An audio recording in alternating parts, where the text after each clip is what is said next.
wana nyonso ba mio wana ah pe mboko batwalia ba mino to bazali ka na mituka ya batalo bakosoma ka mapango ya talo na Gombe population awa na bandalungu bakonyokwa so bapesi biso mwa minio bakolia ka wana ya mboko to aussi sa stade municipal na biso tubinenge bazongeli pe kobeta bale to confirmer aussi quand même parce que situation économique eza malamu te et gouvernement kapitate komi batusuka kofande na tsala nyonso to komona lelo tâtonnement to komona elle faut ta gouvernement parce que ça incapable manque à vision ya gouvernement manque à vision na sommet ya l'état ya kolakisa mboka tele singile na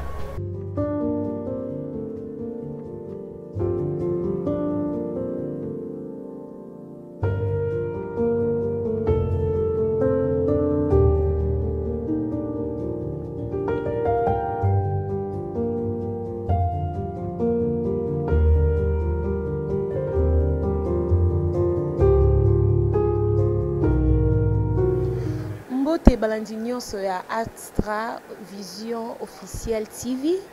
eza wabino Astrid Kamalu pona télévision na bino ya sika lelo na yambi pona bino maître Ramazani Rodrigue azali maître avocat azali pe porte-parole adjoint ya parti ya député na biso national président Delis Sesanga. Sans plus tarder, Tokei Mbalamoko n'est pas invité na biso. Mbote ndeko Ramazani. Mbote mamas. Boni parti, boni président na bino. Parti en vol les ali Kitoko Makasi, président national na biso honorable Delis Sesanga, autrement dit le cerveau d'État. Azali pe malamu mingi, d'autant plus que bato balandaka makamba politique ya mboka na cadre ya démarche na biso ya réduction ya train de vie à l'État. Et l'homme mobile Delis Sesanga qui n'a qui bongo pour déposer dans l'Assemblée nationale loi portant dissolution il y a Sensa Pambate il y a structure moropo nabiso et que liara mosolambo Pamba pour les missions nae et singela qui a ça là conformément il y a loi et ça a été Sensa ezala ici et Koki mais tu remarqué qu'il y a une institution nyoso ya malonga ko ezala installé tout le monde était institution à Sensa et qu'on continue à battre la Mosolambo pour na Tinate. Donc pour la mission de institution mon budget fort, le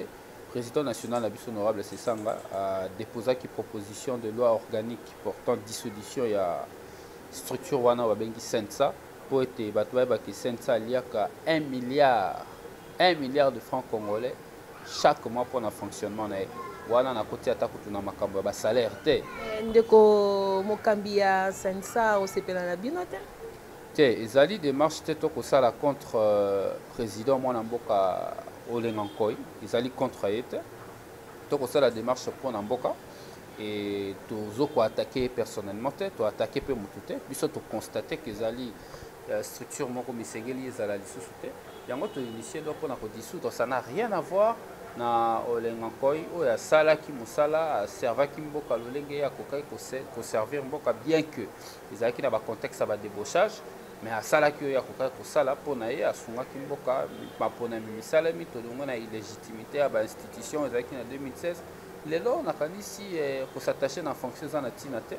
et Sensa soupena na tina ko sala te surtout na contexte tozali ya coronavirus et vous monitez que comme ça ba mususu pe ba chômeur pour eux, bazo ça est l'amboka, mais bino bobi, ça n'a rien à voir avec le pays parce que si c'est ça là bas. Au moins que comme ça bango ba chômeur. Te bango moko bato bazana kata Sensa bai tanga kamibeko sala Sensa, mibeko sala Sensa le biete Sensa zali institution conjoncturelle. C'est le mec par rapport à la conjoncture il y a 2016. Et le coup la conjoncture on est tout naturellement Sensa kokisi ba mission na ye nyonso tout naturellement et c'est ngeli Sensa ekufa ezalité ki ba ko ba chômeur et puis wana ezaliki société te ezali institution bisalema ki pona ko sunga mboka pour que maponami salema et puis elandela applicabilité accord na kanisi contexte wana ici toleki yango ba conflit accord ya Saint-Sylvestre est-ce qu'ils sont na actualité ils sont na tinate makambo nyonso esili ba prisonnier politique bazonga élection président de la République ayebana ba députés nationaux bazali Seni pe azali toko kakarate ba ko réformer Seni bon boni toko umela na likambo na toko umela na ibisika bato bawa isika bato bomo ibasali apparemment parti Nabino, ils ont plus attaqué point par point Babilo comme sous Namboka. Est-ce que c'est une façon de bien travailler ou c'est seulement pour se faire remarquer dans la population? Les alliés, dès que tu se faire remarquer dans la population, pour la population se remarquer en vol dans ma canicité aux alliés. Les alliés devoir citoyen, devoir républicain, rôle n'habitué tant que parti politique. Pambaté, Namboka, Batbamesana mingi na opposition et critique kaka. Opposition et Pelisaramoto, opposition et Tumbaka. Batbamesana. Mais biso to na opposition ba ko bengo opposition constructive. Opposition ko critiquer mais ko peut saper makanisi de l'autre côté. Nde o biso to yete kaka poto sala ke bato ba mona biso to zo sala. To ye pona ko chamboka na nzela yango à chaque fois. To ko mona makambo ko kene nyamu to zongisi na nzela. So to moni ba ke nyamu to zongisi bango na nzela. Nakanisi eza penza lolengo na ndenge makambo ya mboka esengeli kotambola. Donc biso en vol to zo sala yango pona intérêt ya population nde to ko beta c'était na réduction ya train de vie ya l'état. L'état alia comme ti siko non basal ba voter loi ngote apparemment. Te ezali réforme na ba secteur nyonso ya mboka nde to moni to bandi ko la kisanzela to lobi ete botala déjà sensa aliaka 1 milliard na ba fonctionnement wana cheka kawana mais surtout que sous un rapport au GDP esika ko beta masola ba 5 milliards de dollars eza somme mais ko la kisaka ke sensa ko lia mbongo belé rapport wana yuti na rapport exécution budgétaire ya premier trimestre ya 2020 de constater déjà que mon solane est en Tina. Tu peux réduire le train de vie à l'État. Tout le monde en scène, ça te tient mon panzi. Bon, on a crédit aux acquis à louer dans scène ça. Bon, à louer en haut, n'a pas réplique. Bon, on aime beaucoup de temps. Pour tous en a haut, babenga kalangonga ou récession économique. Toi, la récession économique, c'est une école ça là-bas réajustement. Bon. Toko tasiko na sujet na biso actualité eza makasi eza dossier 100 jours ya chef de l'État. Pesa biso non idée na yo par rapport à dossier 100 jours. Dossier 100 jours na kolembaka kolobango te na kasi na bango na ba chaîne mo ebele. Dossier 100 jours ezali lokola moi criminalité, crime organisé na kati ya présidence de la République. Ezali en principe conséquence, il y a mauvaise conception à la politique publique. Na expliqué. Dossier 100 jours, programme à 100 jours, ils allaient au Babengaka na bail politique, n'engagé conscient ça comme une politique publique. Programme one les alliés politique publique, et ça les marandés conformément à l'article 91 de la Constitution. Politique publique, et ça les marandés gouvernement en concertation avec le président de la République. Ce qui va se passer, c'est que ça, on a un programme à gouvernement. Le gouvernement a accueilli le dossier à la député, à présenter, à voter, à endosser responsabilité. Et que le gouvernement ça m'a bien que le gouvernement est responsable. Mais le programme à 100 jours, et Salami était présidence de la République. Président de la République a concevoir un programme de politique publique qui est mon Azu yango lia même bango pata na gouvernement exécuté azu yango apesi cabinet na. Mais ezali programme oyo asalaki avant que abima chef de l'État alobaki que na kosala boye. C'était pas tant azaki chef de l'État déjà. Té. Avant ezaki période de campagne, hein, na période de campagne effectivement ezaki na programme oyo a défendre programme de gouvernance na. Mais tant que na bokondi na kanti na mois ya février à Salaki, na simaka reporté serment avec au sala programme wana ya 100 jours. Mois de février bien mois de mars. Avec au sala programme wana ya 100 jours à saki na échangeur ya limité. Programme à 100 jours, programme moko ya impact ce qui va bien un impact visible. Le gouvernement pena ne bima quitté. Voilà. Il était tellement seul avec ses conseillers et son cabinet. Yes, le gouvernement bima quitté faya kaze. Mais il y a ce programme wana on a quatre cabinet na ndo moni bilinga salami o aliaki o ali des ordres de salami des ordres de salami parce que na ebandeli déjà makaboza ki mabe déjà dès le départ makaboza ki malamu te conception ya programme wana salami ki malamu te pamba te lolenge makambo tambolaki mibeko mboka lo bikongo te nde to ko remarquer que na kati exécution ya programme à 100 jours mibeko ya mboka ezalaki konyata loi sur les finances publiques ba respecter qui loi sur loi budgétaire loi sur les finances publiques et l'État en 2011 va respecter en moté loi de finances publiques sur le budget Isaki en 2019 va respecter qui en moté donc bien que belé en boka loi sur le marché public va respecter qui en moté donc en réalité ezalaki COP nde bango babengaka COP à niveau na bango na présidence ezalaki COP ala eyaki système ke lokola na gouvernement ekoti te tobenda mwa mabende na biso totya deja na poche tovimba totonga baimmeuble ndenge tokoyokaka batongi baimmeuble na bango au détriment de la population, au détriment du gouvernement en place. Dès sika awa tant clameur publique et bandi population bandi ko tchama kelele. Dès au moni awa population fongolé les misu en vol pas télémélié allez mbala mort to leki na ba procès mais ils allaient procès au tokoka ko éviter. Mais sika awa to comme awa ndeko kamere azali directeur et cabinet chef de l'état misengeli na ya répondre à ba responsabilité pénale. Eza mabete ce qui a solo en tout cas ndeko kamere maboko na mizali na mbongo ya l'état et ka détournaki il faut pas condamner mais ba suka wana te eza état de droit il faut ko landela esika source bandi bino bandi ko kanga kaka nini makolo moto bongo moto il faut ko kanga nyonso te po mabe bandaki na moto sima na ngoma eza kwa mutakoti boloko kaka na makolo na moto etika libanda bakota boloko bongo te bakota boloko na nzoto mbako mote nzoto nde mutu esalaki action wana yango biso tolobi ceux qui bamoni ete moyen pour que Nzamboka répondre à la responsabilité na ezalité bon likambo te mboko ngo akabe boye mais au moins population il faut yeba ete tata mokonzi école il faut répondre à la responsabilité politique la responsabilité politique ni ko biso to engageaki population et engageaki ça musala peuple et engageaki directeur à cabinet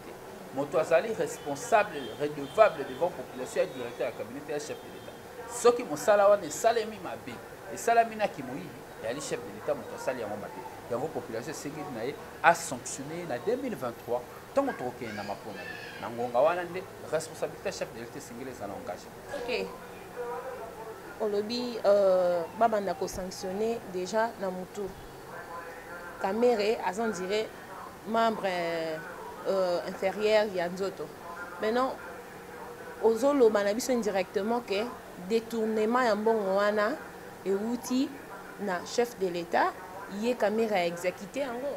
omoni chef de l'état azali mokonzi mboka il faut que le bélaton to ko le béla fonctionne il faut que le bélango na mabotosi yango kinga pena ko le bélango na botosi nyonso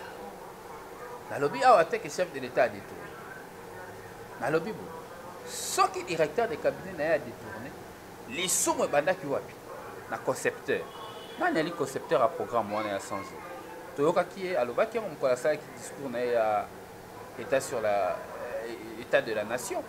alobaki ye le concepteur mpe superviseur ya programme à 100 jours mais boni ba collaborateur na ye maboko mizali na kati il y a deux choses soit tata mokonzi ayebaki ke ba collaborateur na ye bakoyiba atiki bango bayi soki likambo wana ezali ya solo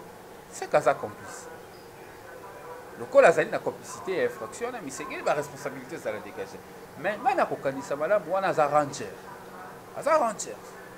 donc moto ayeli éveillé mpenza nandimi te ke ye etake rangers ayebaki atiki bango basala mais soki ezali mpe bongo te c'est que bato bakoyiba mosolo ebele bongo na présidence de la république ye tata mokonzi ayebaki te aseke likambo mpe ezali biso etake bayimboko likambo ezali tokoba ete seke tata mokonzi aza na mwa kokosa kogérer cabinet na ye soki azali na capacité ya kogérer cabinet na ye te seke biso bacongolais il faut tobanga ete oh moi 800 personnes baa na cabinet nakoko kogérer te ebo 80 millions de congolais yango wana tokokamwa te lelo basoda ya angola bakoti déjà na moliro basoda angolaise bakotraversaka frontière na biso ndire koma scène ya danse wana tokamwa yango te po 18 ans passé totravailla na barwandais baougandais et consort wana tokokamwa yango te quand même bamilitaire na biso bamosusu bazalaki barwandais baburundais la tokokamwa yango te ngai na tovotaki mpo na nini mpo na changement te tovotaki mpo na rupture mais est ce que lelo toza na rupture toza na continuité oyo biso tovotaka te continuité yango elobi ke barwandais bakocontinue biso tovotaka moto oyo ayebisaka biso kakodeplace état major akolongolongo na kisasa akomemango wapi na est nsima na yango akeli so na butembo ntongo azwi bokonzi ayebisi bana butembo bona ne bokofete na kimia mais est ce que lelo bana butembo beni bakofete na kimia te bakofete na kimia te yango wana nalobi boye likambo awa biso tokobanga nde taki bacongolais tata mokonzi mpenza na cabinet na ye bato balie bamillion oyo tokoyoka batongi nango na babuilding ye le citoyen le mieux informé de la république ayebaki te seke ekumbeli mboka tokobangela yango yango tolobi na bacongolais tofungola miso tata mokonzi agere mboka le chef de l'état Félix Antoine Tshisekedi agere mboka mais rendez-vous na biso na ye ezali wapi na 2023 esika wapi faut répondre na responsabilité politique lokola responsabilité juridique moyen répondre nango eza te batuzi bazwi courage wana te likambo te biso nde population bajuge ya solo ya chef de l'état tokosanctionne ye esengeli tosanctionne comportement oyo na 2023 mpo bate koti na bilan na ye. Okoki ozala d'accord nanga que Kamerhe faisait aussi partie, faisait aussi sa campagne, entre autres, Ndenga Bane Koloba Ye, Bayokana Kina président Mokonzi Mboka que Ye Akozala Ye pe candidat en 2023. Peut-être il faisait ça pour un peu coincer l'autre pour 2023. Population Inae, peut-être. Ya, nalobi boy, wana makambo bato cash. Bango balingi cash mingi. Wana makambo na bango, balingi cash mingi bato cash. Balingi cash mwa mingi. Wana makambo na bango. Mais biso population to pesaka directeur ya cabinet mandaté soka zaki mosolo l'état ya solo pour présumer innocent soka zaki mosolo l'état ya solo ba condamné en tout cas ba condamné pour mosolo mboka fait soka zaki yango solo mais lokola biso to pesaka mandaté za na moto biso to engagea ya le chef de l'état nga parti nanga avant le soutenir chef de l'état avant signer ba accord na Kabila neto boyaki. Mais le col a engagé qui responsabilité na et c'est les populations patron na zali biso peuple pas patron chef de l'état a mo konti yamboka me bato ba pesa ye mandat ya li peuple et c'est na peuple wana pe na ngomba 2023 tout na bilan mais peuple a retenir déjà que ça na bilan négatif programme à changer voilà ce qu'on voit les agents candidats na 2023. Nakasi makamwana misi mais Obama qui na bureau politique même na juillet 2019 pour l'instant tous en a partenariat na biso na Moïse Katumbi tia pour na ba partenaire na biso nyonso na kati ensemble pour le changement tant qu'autant les longo makambo 2023 to kozela concret na biso za na 2022 tout nanga mutu na 2020 pour kozela yana kitoko Assemblée nationale Kabound pétition alongwe ba mususu balobi azongi bon tozoyi ba position te. Sera longo, est-ce que est bien? Sera zongi, est bien? Qu'est-ce qui se passe réellement? Makambo zo le kana Assemblée nationale les a sonné pour Namboka. Sonné dans le sens que Mboka comme Kotambo l'aura IDPS. Au moins sur côté IDPS madame. Au moins la carte IDPS, baobabi président AI azakate. Mais il y a la mukanda moko pesa président AI pouvoir. Pour comme sous balobi te président AI azay pouvoir na mukanda, sous babi et c'est que directoire.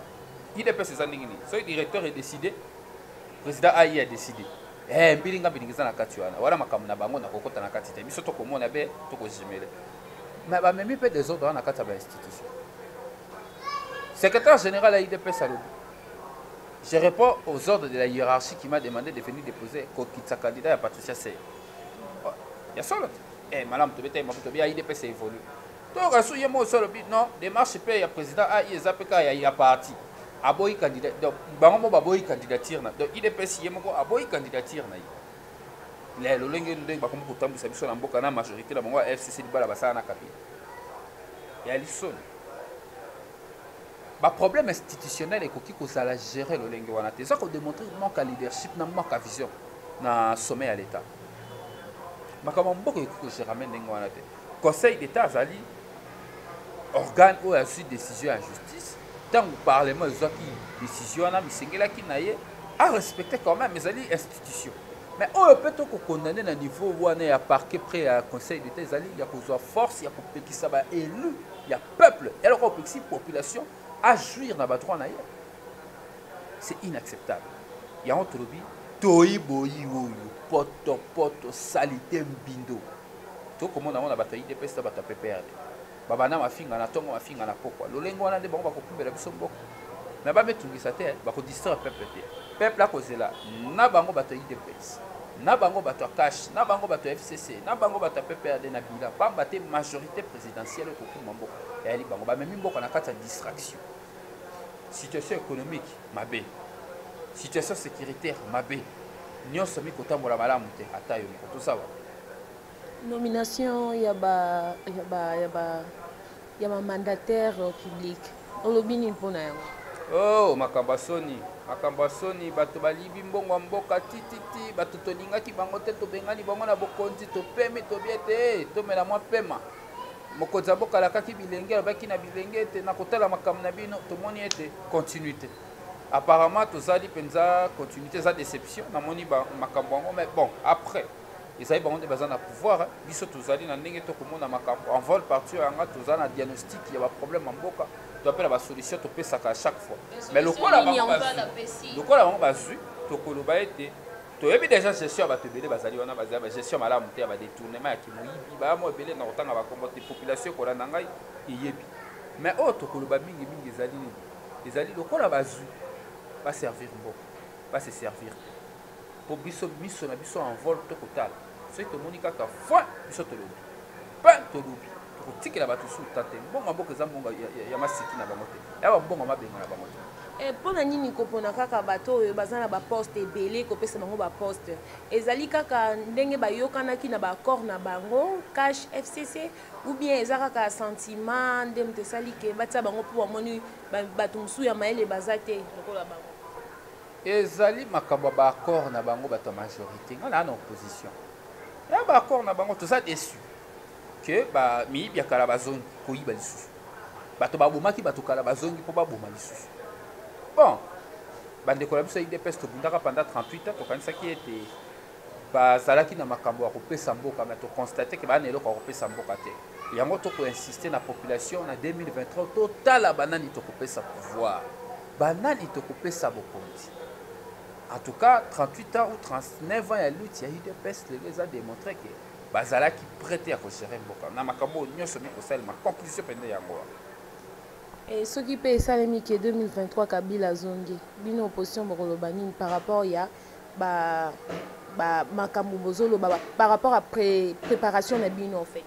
que Kabila kozonga suna bokonzi te constitution est claire à renouveler mandat na une seule fois mokonzi a parti nango honorable c'est sanga lobela déjà likamwa na 2000 alobela ngo déjà na TV5 bolota esusu ndo tasala mandat na ya liboso asai mandat na ya mibale abuo bien wana nde constitution yo siko makambo Kabila kozonga Kabila biso ko ya kozonga pouvoir et bongo bino boza na lamuka boza famille politique moko toza na lamuka nazalaka mutala mukate parti nangi kozalaka pe membre la mukate mais lamuka yango poko déjà mutu o bino bozo soutenir aza parmi ba leader à lamuka bayebi yo lokola biso tosoutenaki candidature ya Moïse Katumbi na présidence de la République avant la RSO autonome te yo tokosalaka politique na biso ntongo mini pokwa tokosala ngo na Katumbi elongo Katumbi Moïse Katumbi président Katumbi azali partenaire politique na biso tosalaki na ye chemin na makambo ya baélection kino lelo tokotambola elongo mais biso etaki parti politique toza autonome toza bato ya lamuka te tokozalaka mpe bato ya lamuka te lamuka yango moko nono oyebi eloko ekoluka te oyo balobi baza opposition républicaine biso baoyo bali barésistant bon toyebi mpe te aire moko oyo alobi bakopelisa moto bainvestisseur baya te oyo mosusu wana alobi oyo ifo basala conférence omoni lamuka ya na désordre biso tozwa tokota na makambo ya désordre tokota te mais sikoyo tozali na opposition tozali en vol parti ya opposition un point un train toza na bato ya lamuka te. Ok président na bino oyo botambolaka na elongo Moïse Katumbi a postulé en 2023 failli louper moko na bango par nangambu na bango a postulé en 2023 pour na yo li continuer ezala nini avant que tokoma ma yo comme ça prophète na banda kopesa prophétie à nation na kosenga na nzambe apesa ngai mpenza makasi wana apesa nga don wana koprophétiser soki apesi ngai nakopesa eyano na yo nakoyebisa yo na 2023 nakomona boye mais sikoyo oyo ngai nakoyebisa yo ezali makambo amvala alobaki na bureau politique ne na juillet 2019 makambo nyonso mitali 2023 lolenge tokotambola biso parti en vol bozala kimia pio na motema mama Astrid soki tokosala ngo na Kisasa te tokozwa na masuwa tokokende tititi na mboko esika tokokende wana po tosala congrès tokosala congrès esika organe wana ya parti kozwa badécision ya minene mpo na 2023 mais pour l'instant toza na partenariat na bapartenaire na biso makambo ya 2023 so na mina ndelo bango sikoyo komi lokola prophète na bali ko ba prophétie ya ko comme au tout nanga caméra ba ko libérer to pona moni mutu na ninge ba ko libérer to ba ko libérer te na peso déjà na yebite mama ba zuzi nde ba yebi makambo nini ba ko ba to poser la décision ba zuzi ko biso to commenter pour l'instant moi ko commenter makambo caméra za te donc na za prophète te moni prophétie na yebi ko sa te na yebi ko sa mosana nga avocat na ko sa mosana na ko bunda etumba o ya politique donc makambo 2023 pour la position en vote sur question à 2023 bon c'est la biso na congrès to kopesa bino nzela kola to chité na vie otozo mené ya confinement pour la pandémie au monde entier pour na yo confinement pour quelle fin pour banda ba confiner ki gombe ba ka ezo bakisa makaka ba déconfiner ou pas c'est biso dikanisi na par rapport à likambo ya coronavirus problème ezako se poser zali ya liboso zali première communication gouvernement ko communiquer malamu te to ko mona ni communication gouvernement ezako se limiter kana kotanga ba nombre de morts bato ba waya ki 100 bato ba piki 10 bato baza infecté 50 ba ba sukwa te communication faut la paix ya ko bisa biso prise en charge ya maladie ko zoma ndenge nini bato bazali na situation boye to ko gérer bango ndenge nini ba respirateur tozali ki nango 3 ekomi autant sikawa toza na capacité ya ko gérer makabulo lenge oyo ba population vulnérable o baza ko nyoko bala mosolo ya ko vivre te to ko prendre bango en charge boye na kanisi communication ya gouvernement c'est qui qu'ils allaient orienter le lengwana gouvernement a ko perdre leadership et a comme ko sa confusion na kati ya peuple qui non à niveau ngala na bandala wa na ko sentir que population ko ndimansu makamango te faute ezali mingi ya population te bien qu'il faut condamner que population fatika la ozage azala kimia ayeba ko respecter ba geste barrière mais faute ezali ya gouvernement o azali ko communiquer malamu te ako pesa communication na malamu te ako bombaka makamba mosolo nyoso ba pesi ako sana ngoni ba particulier notamment honorable Sesango asidaki ba monument na pour esunga mboka na lutter contre coronavirus FMI pe pai apesaki mosolo na kanisa 400 millions na okipe bad apesaki pe mosolo une affaire ya ba 2 millions bongo wana nyonso ba millions wana pe mboko bato balia be ba millions to ko banga pe bazongo millions ba keno tonga ba immeuble ba koma ba commerçant ba tonga be ba immeuble ba koma ba commerçant bazali ka na mituka ya batalo ba ko soma ka mapango ya talo na Gombe population awa na bandalungu ba ko nyokwa so ba pesi biso mwa millions ba ko lia ka wana ya mboko to ko sisa stade municipal na biso tibidenge bazongeli pe ko beta bale to confirmer ko sil mais oh il faut koloba ezali ete ezali pasi komona mbongo mboka ekotambola lolenge wana bakolia yango population vulnérable na kata coronavirus baza soutenir te to ko insister il faut soutien ya na population vulnérable na ndenge wana communication nango ya coronavirus ndenge makambo ekotambola ezala clair pour que population amona azala na confiance néanmoins par rapport à makambo ko confiner to ko déconfiner je crois biso tozali ki parti to senga ki mokonzi mboka proclamer état d'urgence konzamboka lolenge alandaki makambo biso tolobia programme état d'urgence mais ezali pe malamu lelo pour réfléchir quand même parce que situation économique eza malamu te et gouvernement ko penza te komi bato musu bakomo kufa nde na nzala ole bakufa na corona bato bakufa na nzala bakokufa pa bate mosala ko réalité na talaki pe image moko somo bala mo bakolia ka bazelo ko pasi penza na motema nyonso wana pona nini gouvernement ko sala musana e malamu te yango esengeli na ye abimisela biso plan moko amisa plan ya allègement ya assouplissement ya ba mesure ya état d'urgence pour que total la ndenge ni to trouver solution nyoso to komona lelo tâtonnement to komona il faut ta gouvernement parce que ça incapable manque à vision ya gouvernement manque à vision na sommet ya l'état ya kolakisa mboka nzele singilela merci ngani na tondi bino botondi mama c'est de lingi boyaki to solo la masola mboka ba imboka nyonso bakotala biso na nzela ya chaîne na bino pesi bango mbote botondi bango botondi mingi bandeko balandi ya Astravision TV officiel tokomi na suka ya émission na biso bozala branché bo s'abonner massivement balasima tokutana na numéro ya sika au revoir.